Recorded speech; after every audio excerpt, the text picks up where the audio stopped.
chamo Natália Bianca e estou aqui para iniciar esse trabalho dando introdução a um tema tão importante e tão relevante que é o meio ambiente dentro do direito constitucional, por muitas vezes um tema muito esquecido, negligenciado, que não recebe a devida atenção que merecia ter, mas vamos aqui entender melhor o que a Constituição Federal diz sobre meio ambiente.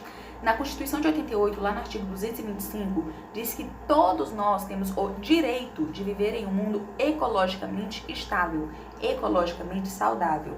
Todos nós, que é dever não só do governo, como muitos pensam, mas sim de todos os cidadãos proteger esse direito, porque ele não é um direito individual, mas sim um direito coletivo e intergeracional, que é passado de geração para geração. Isso quer dizer que a gente não vai proteger esse direito apenas para nós, mas a gente vai garantir essa proteção para que as próximas gerações também vivam em um mundo ecologicamente estável e saudável. A Constituição Federal deixa bem clara a relevância desse tema quando o artigo 225 ele está inserido dentro do título 8, que fala sobre ordem social, fala sobre segurança, fala sobre saúde, que são temas de grande relevância e que, por vezes, tem muito mais a atenção pública do que o meio ambiente, que muitas vezes é negligenciado por as pessoas muitas vezes considerarem ser só floresta, natureza, mas não, o meio ambiente ele diz sim sobre qualidade de vida, sobre justiça, sobre um tema muito mais social do que a maioria das pessoas pensa que é. Eu vou deixar que meus amigos eles fundamentem um pouco melhor e expliquem um pouco melhor sobre isso. Olá, bom dia, eu me chamo Júlia e vou falar sobre a relevância social do meio ambiente no direito constitucional. Bom, agora que já entendemos o que é o meio ambiente na Constituição, vamos refletir a importância dela na prática para a sociedade brasileira. Bom, por que proteger o meio ambiente, primeiramente?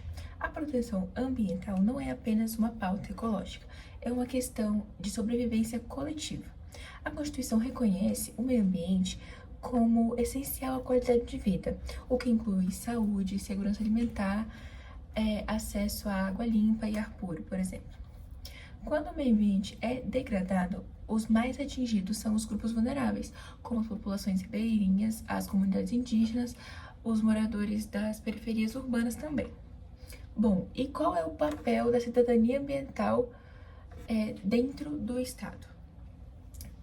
A Constituição Federal impõe um dever tanto ao Estado quanto à população de proteger e preservar o meio ambiente para os presentes e as gerações futuras. Isso significa que o cidadão tem papel ativo por meio de denúncias, consumo consciente e participação social. E o Estado, por sua vez, deve garantir políticas públicas sustentáveis com atuação fiscal e responsabilização de quem degrada o ambiente. E para concluir a minha parte, o meio ambiente no direito constitucional é mais do que uma norma jurídica. É um compromisso com a vida e com o futuro do país. Sendo assim, sem um meio ambiente equilibrado, não há desenvolvimento justo nem sociedade saudável. Oi, tudo bem? Me chamo Larissa Hernandes e hoje eu vou falar um pouco a respeito das enchentes que atingiram o Rio Grande do Sul. Devemos entender o que ocorreu, mas principalmente precisamos entender qual que foi a responsabilidade do Estado nisso tudo. As enchentes elas ocorreram em maio de 2024 e junto com elas vieram muita destruição, muitas mortes. E primeiramente eu queria falar que existem dois princípios no direito ambiental. O primeiro princípio trata sobre o princípio da prevenção, que é aquele que determina que o poder público ele deva agir antes mesmo que o erro, o dano, ele ocorra, especialmente quando os riscos eles já são conhecidos. Já tem o princípio também da precaução. Esse princípio ele exige aquele cuidado mesmo quando há dúvidas científicas sobre possíveis danos, por exemplo. E esses princípios eles existem porque muitos impactos ambientais eles são irreversíveis, como a perda de biodiversidade ou então o assoreamento dos rios. E no caso do Rio Grande do Sul, houve uma flexibilização da legislação ambiental lá em 2019. E essa flexibilização ela foi promovida pelo governo estadual, que reduziu a proteção do meio ambiente e também facilitou licenças sem análise técnica rigorosa. Especialistas apontaram que essas mudanças tornaram os ecossistemas mais vulneráveis e também podem ter piorado os efeitos da enchente. Olá, gente, tudo bem? Bom dia, meu nome é Andressa Machado e eu vou falar sobre quais são os critérios para essa responsabilização. Segundo o professor Delton Winter, que ele é um especialista em direito ambiental, o Estado ele pode ser responsabilizado por omissão quando não cumpre deveres legais ou age contra a lei, deixa de agir dentro da sua competência institucional, não reage a riscos que já eram conhecidos e que poderiam ter sido evitados. No caso do Rio Grande do Sul, por exemplo, o Estado ele já sabia, não era novo, já havia acontecido situações muito parecidas antes, sabe? Então, assim, houve falhas também, querendo ou não, no repasse das verbas para os municípios após o ciclone de 2023. Dos 500 milhões prometidos, apenas 325 milhões foram efetivamente repassados até abril de 2024. E grande parte foi, assim, usado em ações emergenciais, não preventivas. Portanto, prevenir desastres, né, não é uma opção, é um dever constitucional e legal. A omissão estatal ela contribui diretamente para que estratégias ambientais se repitam.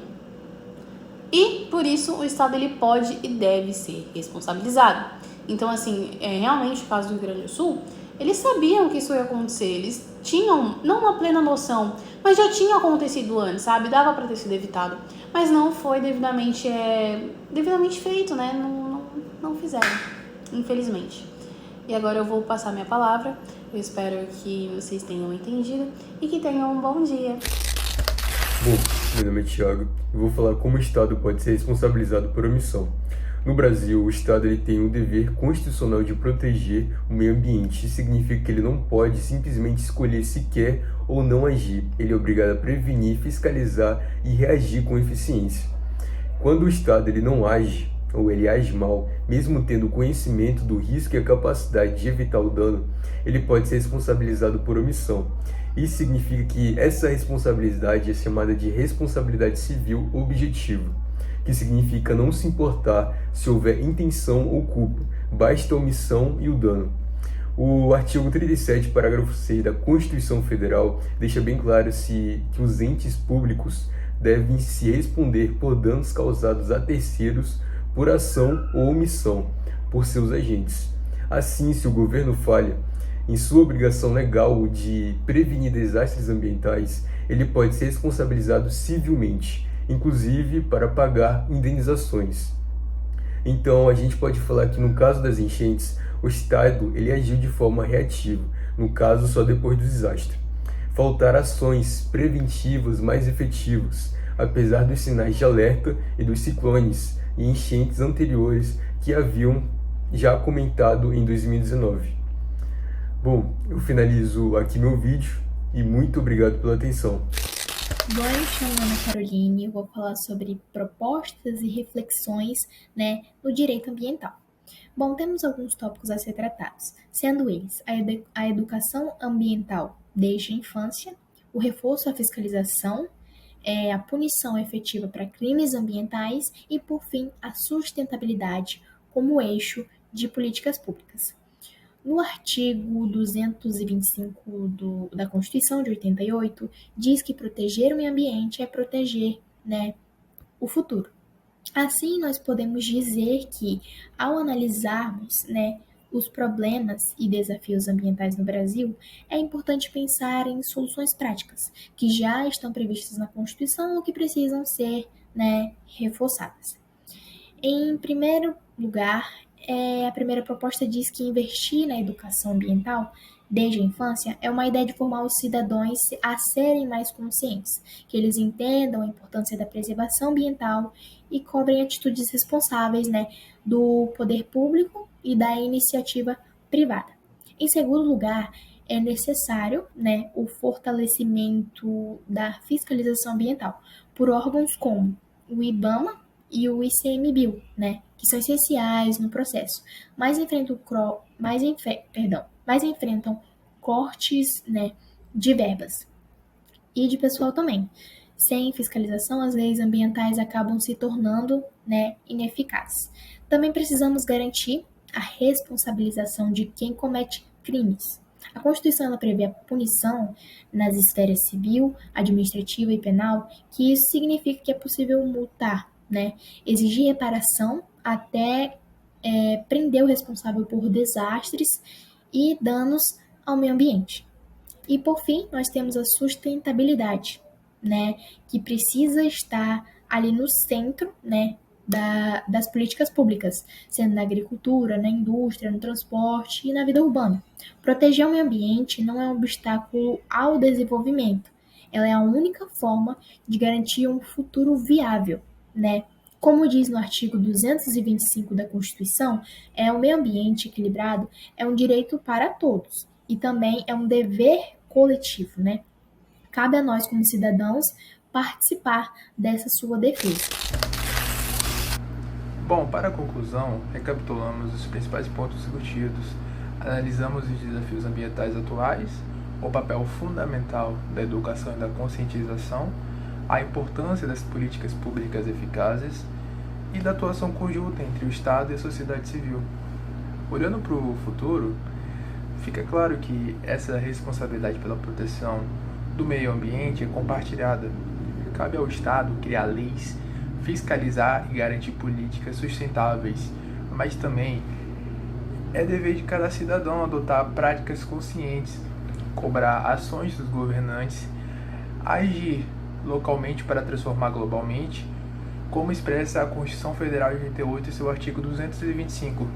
Todos têm o direito ao meio ambiente ecologicamente equilibrado, bem de uso comum do povo e essencial à sadia e qualidade de vida, impondo-se ao poder público e à coletividade o dever de defendê-lo e preservá-lo para presentes e futuras gerações. Que essa responsabilidade seja de fato assumida por todos nós. Muito obrigado.